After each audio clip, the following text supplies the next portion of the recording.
Freestyle the news! A lot of towns don't want to talk about it because they're so embarrassed by it. In Springfield, they're eating the dogs, the people that came in. They're eating the cats. They're eating the pets. Syndrome on the beat, so you know it's slap. Woo!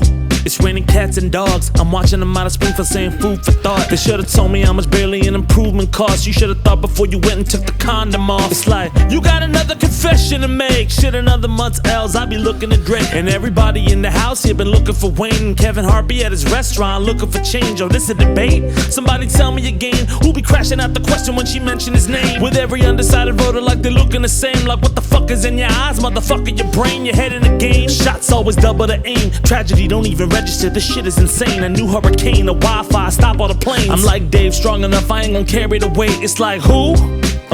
Drop the best stuff early like it's Chloe Trost and burn the younger hearts easy like a Chaperone.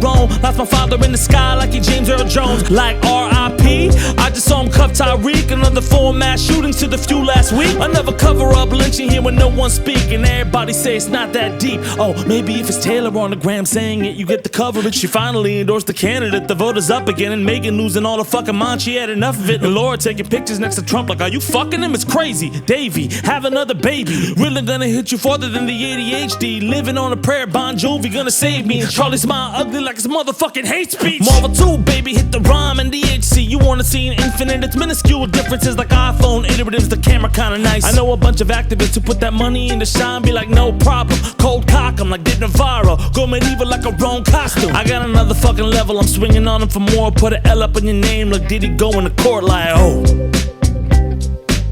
Too soon? Thank you guys so much for watching Freestyle the News. If you like what you heard, please mix up that like button on incoming with as many optic blasts as you can as you try to get out of a 3v1 situation. And after you kill off the magnetic like button and then the storm like button, you just got a real match. You just got a real match. And it's like a weird game of ST. And finally, when you come down on the side lock with a hard kick, you do a small combo and then people yell, Justin Wong! Oh my God! And then leave a comment on your favorite bar. It's Marvel, baby. Listen. If you know anything about me, you know that I'm a big part of fighting game culture, right? Like I'm very, very invested in it. And this is a huge week for the culture because Marvel vs. Capcom Fighting Collection comes out this week, right? Aside from having Marvel vs. Capcom 2, one of the greatest games of all time, this collection has a bunch of games that haven't been released, including Marvel vs. Capcom 2, for years. Like so many fucking years. And they're great ports, they have good netcode. And listen, if those kind of games seem overwhelming for you, I'm gonna tell you right now, I actually have never really played or tried to get into Marvel vs. Capcom 2. I played it with my friends, I was very casual about it. And if you're casual, this is another great collection. It's a bunch of fucking Marvel games, like the best Marvel games. But this is the first time I've really actually tried to play Marvel vs. Capcom 2 because I really thought my brain would be fried even trying to get into this game or learning it at all. And honestly, wasn't that bad. It's surprisingly much easier than I thought it would be and much more like intuitive and welcoming. And listen, I know that feeling where you're just gonna jump online and get overwhelmed by somebody really sweaty.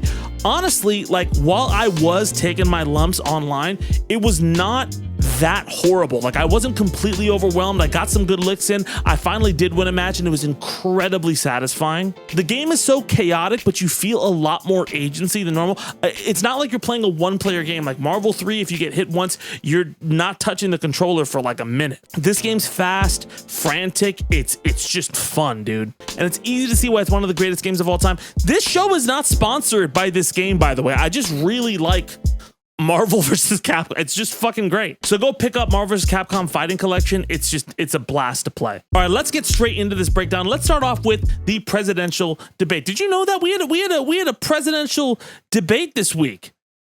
That's wild. So of course, Kamala Harris and Donald Trump finally met face to face 1v1 in the first and final presidential debate of the 2024 cycle. It was broadcast on ABC and there was a ton of expectations going into this. A lot of the eyes were on Harris, who was front and center in the political world that has most voters saying they know tons about Donald Trump but want to know more about her and her policies. And that was Harris's task, honestly. A, don't be Biden. B, establish who you are and what your policy goals are aiming to do, like specifically. And C, come off strong and direct against Trump's bluster. And meanwhile, Donald Trump also had a pretty monumental task in front of him. Don't crash out. Like that's it. Just don't crash out.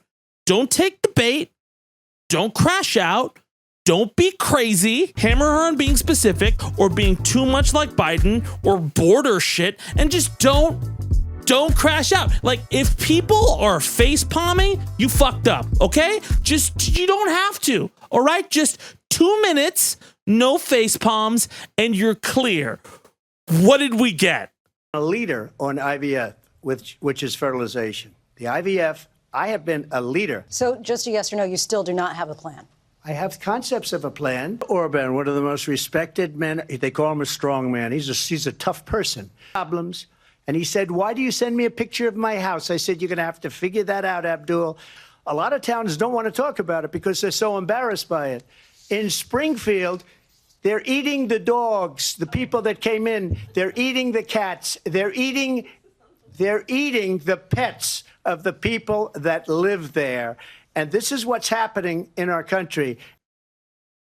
Nailed it! In an unsurprising yet still insane hour and 30 minutes of television, Trump somehow reversed the entirety of the results of his first debate with Biden, seemingly looking like the oldest conspiracy relative you have in your family who ever fucking lived. Harris smoked Trump in almost every single post-debate survey. She's up, like, kind of nationally by about 2.8 points overall with all the polls that have come out. There hasn't been a high-quality phone poll yet, so I will note that. It went so far as to where Fox News pundits gave her the W, where Megyn Kelly, I don't know, somebody threw water on her and she started to melt or some shit. Even more so, for Kamala Harris and her W, right after the debate, she raised about $47 million within 24 hours in fundraising, and Taylor Swift, Martha Stewart, and Linda Ronstadt all endorsed her. You know, the Triforce of suburbia. And like I said, she saw an immediate re-up in the polls, and she has quite a lot of momentum coming out of this. However, Trump and Harris weren't the only people affected by this debate.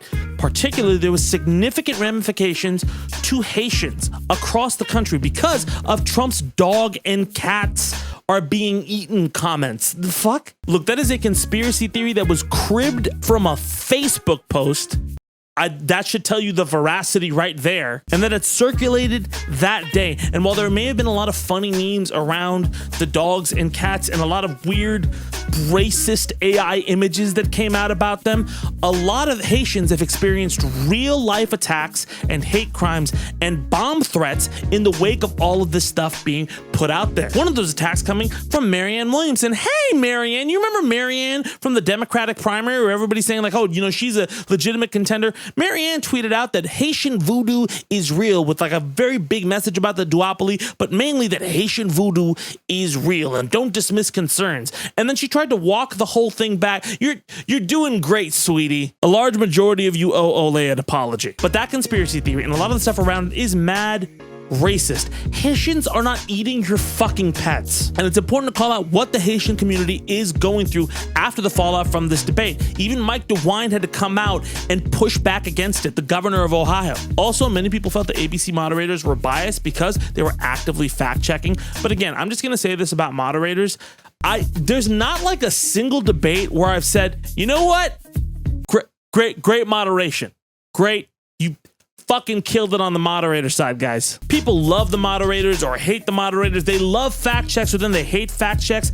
It changes from the political aisle or the year. Listen, my thought is, even if the refs suck, you still got to make buckets. Ask the U.S. men's team from this year when they were playing the French. You still got to make buckets. Couple things I want to address because I did cover this live, and if you were there live with me watching my reactions, thank you and thanks for sticking around.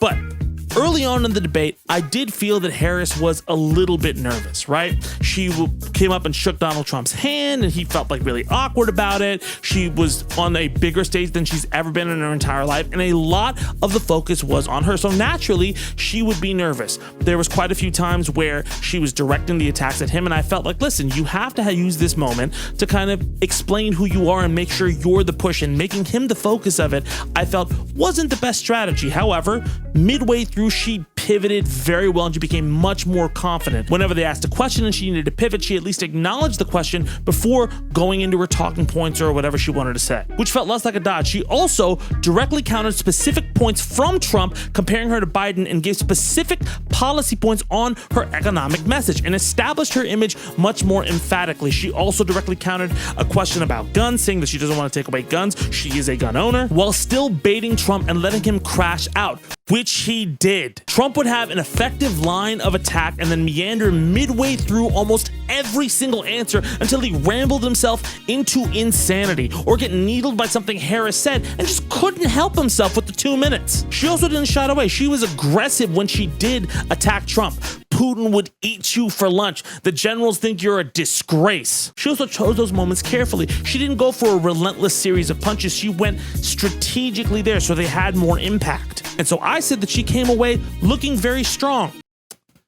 I did not say Kamala was just really mean to Donald Trump and he feels really bad. Why is she being so mean? And I don't know how the fuck some people who watch me would think I would say that. Dude, the moment you actually opened your mouth and said she needed to stop because he felt bad, I knew you were cracked. He's been dogging her for months, calling her every denigrating name, and you're saying she's mean? Yeah, I did right unsubbing.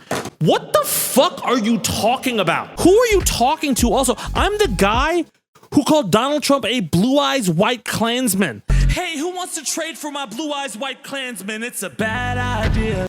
And then had them mock up a picture of a Yu-Gi-Oh card with Trump as the blue-eyes white Klansman. I write a Not Like Us every fucking week about this guy and like a dozen other people. You think I'm gonna give her shit for being too harsh, right? And by the way, I said she won the debate. What the fuck are you talking about? I have a point, I promise. What grinds me here is the idea that giving the slightest amount of criticism to Harris is ceding democracy to Donald Trump. You know, like calling Biden too old is ceding democracy to Donald Trump. I'm glad that we're not doing that. He's not too old. Let's just listen. We can't do anything right now. This is who we have. And let's also get this straight. While the margin in multiple swing states could have been helped by third-party voters during the 2016 election, every specific post-mortem saw a larger majority of voters had switched from Obama to Trump. There has been constant analysis and debriefs and studies about the 2016 election and what happened and why the polling was off and where people switched. There were far more anti-Hillary voters than there were Trump voters. She was an extraordinarily bad candidate. Harris is not. Watch their convention speeches back to back, because even while I have criticism of Harris's, there is a stark difference in enthusiasm. Clinton, despite her long-standing experience and legislative accomplishments, was an establishment walking nightmare that was antithetical to every political instinct in 2016. Jill Stein definitely helped spoil a lot of those votes, but Trump to Obama voters, specifically non-college educated white guys, swung the election for Donald Trump. Pollsters failed to weigh by education and other significant factors. The polling today is a lot more accurate than it was 8, even 4 years ago, but it's not perfect. And fucking Harris even tells you to not get cocky. That's why it's weird to me to watch people glazing everything out of a politician's mouth. I'm not dogging Harris here. I'm dogging Twitter heads and people who just are glazing, okay? Even electing Obama wasn't this glazy. And if you think leveling any sort of constructive criticism against Kamala Harris, right, is actually a danger to democracy, let me tell you from a campaign standpoint, a brand marketing ad, somebody making political ad standpoint, why not leveling criticism is dangerous. It takes one tweet of somebody glossing over a fumble by Harris, which happens, she's human, all people fumble at some point. It takes one tweet of somebody glossing over or glazing Kamala Harris over a fumble and pretending like, no, it didn't happen. You're crazy. What are you doing? For some political asshole, some operative to retweet saying, hey, they're fucking lying to you. And if Kamala's whole campaign is, listen, I'm the truth teller and this fucking habitual liar is a liar, and there is a tweet that looks like you're being gaslit, that's fucking bad. That becomes headlines. That becomes a Gish Gallop. That becomes Biden dropping out of the race because people didn't say he was too old until we saw it, and then people were like, he's too fucking old. And if you don't believe me, believe Kamala Harris. She is smart to pivot on certain issues. She picked Tim Walz. She readjusted the way she talked to protesters after the first crash out. She wants to be the change candidate. She wants to be the challenger. Don't make her Hillary Clinton. Kamala Harris is a candidate with issues, but also a lot of strengths. She's here to work, not coast. And she worked. She won the debate. Stop glazing. But the last thing I'll say, and if you're looking about where things go from here, she didn't end Donald Trump, although he's kind of burning his own house down at this point with all the headlines coming out. But she has restarted her momentum so far as Donald Trump has done more damage to himself in the press than normal, including Laura Loomer bringing her to the 9/11 memorial, her making racist tweets, and hey yo, bro, are you fucking Laura Loomer? Bro, are you fucking Laura Loomer? I'm not trying to be sexist here, bro. Are you Listen, you were already married when the porn star thing happened. Are you fucking Laura Loomer? Allegedly, okay? Allegedly. That's really close, Laura. Look, just be honest about the race, right? Be honest. Ride the momentum. Trump crashes out. Push Kamala Harris on the issues you want her to be pushed on, but you got the ball. Play the game. Anyway, let me know what you think in the comments, and you can watch my debate reaction. I'll link it in the description below. A couple parts are muted because some asshole at ABC wanted to try to throw a copyright claim on there. It's fucking, I'm reacting to a presidential debate. The fuck? Moving on. I don't have to tell you how weirdly insane the amount of targeted content we've had to deal with this election year has been. People have been getting ads in their text messages. I know a bunch of representatives have been hitting up random numbers that they have from data banks, spam emails, more junk messages. We are in the thick of election season, and it's not going to get any better until November. But thankfully, I've had a drastic reduction in all these compared to a lot of my friends, thanks to the sponsor of today's show, Incogni. Incogni is the set it and forget it solution for data privacy. As you know, every app, every little thing that you use these days collects data from you passively, and they sell it to data brokers. That could be your address, your name, where you work, your biometric data. And these data brokers sell it to the highest bidder piecemeal all of the time. This isn't new information, you know this. What you don't know is how hard it is to get your information off of those data brokerage sites, and Incogni has you covered. Incogni goes through a lot of times the frustrating legalese, the insane amount of work messaging those sites, getting your data taken off so you can have a little bit more peace of mind of how you use the internet. That means less spam calls, that means less spam email, and Incogni even sends you data reports of how that process is going. Here's when I started Incogni. Here's what it is now. And listen, if you go to incogni.com/Tabani and enter in the code Tabani, they'll give you 60% off an Incogni plan today. 60% off? That's almost as much as the amount of brain cells I lose while scrolling through TikToks telling me how not good of a leftist or demic or whatever I am. So great. Honestly, I've been using Incogni for a while now. I paid for it myself. It's been incredibly helpful. So if you want to have these next couple of months of election time be a little bit less stressful, if you're tired of your data being traded over without your consent, and if you want to help me continue to be a cool news rapper and you like me giving you news raps and stuff, go to incogni.com/Tabani, enter in the code Tabani, and get some peace of mind. All right, back to the breakdown. Okay. Couple quick stories till I get to our last one. Moving on, Boeing's union unanimously rejected a contract and voted to strike against the popular plane manufacturer. Yet another L in a series of L's for Boeing, who just can't catch a fucking break, but their planes do. Look, when your workers hate you, you have safety issues, and the DOJ is investigating you, and you stranded 2 astronauts in space, I think it's safe to say you're fucking cooked, boys. But in light of that, here's some great news. Bon Jovi talked a woman off of a ledge. That's right, while filming a music video, Bon Jovi came across this woman on a ledge, like past the railing, ready to jump. And he and his wife stayed, spoke with this woman, talked her through everything, and then she ended up coming back with Bon Jovi and his wife helping her over the ledge back to safety as the police arrive. That is genuinely a heartening story in a news cycle filled with a lot of shit. And obviously, if you or anyone are experiencing thoughts like that and need help or support, please call the number in the description and talk to somebody. And lastly, our final story, Kendrick Lamar and the Super Bowl. I know some of you have been waiting for this one. Kendrick Lamar jump scared every Canadian on earth this week after announcing that he would be performing at Super Bowl 59 during the halftime show. This is the second time he's graced a Super Bowl halftime show, but the first where he's headlining, and he's the first solo hip-hop artist, Dre's a producer, to headline the show in its history. And after a monster year, this seems like a massively popular decision from the reactions, and it seems like a giant victory lap for Lamar, who has put his everything into the hip-hop scene this year.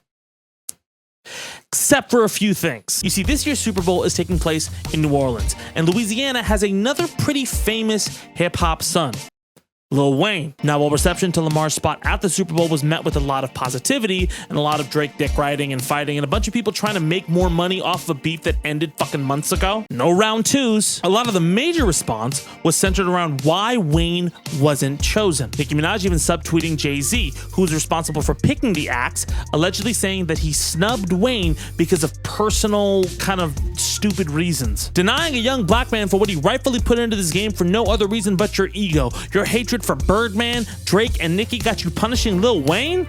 Lil Wayne? The GOAT? She later clarified in her series of tweets, you can love and respect Kendrick and still love and respect Wayne. Even Kendrick loves and respects Wayne. Every real rapper loves and respects Wayne. Meanwhile, a lot of people started dogging on Wayne, saying he hasn't had a great record in a while. Kendrick earned this. This is just Drake stans coping. Followed by Wayne eventually going on live responding to the news saying, that hurt a lot. You know what I'm talking about? It hurt a whole lot. I blame myself for not being mentally prepared for a letdown, and for just automatically mentally putting myself in that position like somebody told me that was my position. So I blame myself for that, but I thought that was nothing, you know, I thought that was nothing better than that spot and that stage and that platform in my city. Do I feel like I let all of y'all down by not getting that opportunity? But I'm working on me, and I'm working. Here's my thoughts. Listen, I think Kendrick Lamar is a spectacular choice for this year's halftime show, right? Bar none, this is a banner year for him and hip hop. What he did for hip hop this year, the pop out, everything that invaded the culture and the zeitgeist and everybody talking is substantial. It is important, and having him there as that artist signifying that is amazing. It's huge, and it makes a lot of sense. But that doesn't mean that Lil Wayne fans don't have a little bit of a point. Listen, Wayne has been jockeying this spot for months, and his DNA in hip-hop is also incredibly substantial and foundational. Whether you like his music or not, there are hundreds of thousands of amazing pieces of music that were inspired by a Milli. A lot of those by Kendrick Lamar. And trust me, I'm not always a fan of Lil Wayne. Times I dislike his politics. Times I love his bars or his philosophies. Times I don't bump his songs because I'm like, what the fuck is this? I'm not just a giant stan. But this is a decision, while it does make a lot of sense because of the notoriety that Kendrick has gotten this year, does feel somewhat a little bit spiteful or neglectful. And listen, I don't have this specific experience, but I do have experience with something like this, kind of. So people know that I do music for Evo, but for a while, I wasn't doing great. I wasn't always the Philly D rapper or the music director of Evo. When Street Fighter V came out, I was at music school, and I really started to kind of turn my life around from where it was a few years before. And so I messaged Wizard, who was running Evo at the time, and I said, hey man, I would love to kind of redo the Evo theme because they were still using it. I have a lot more resources at my disposal. I want to try to do something.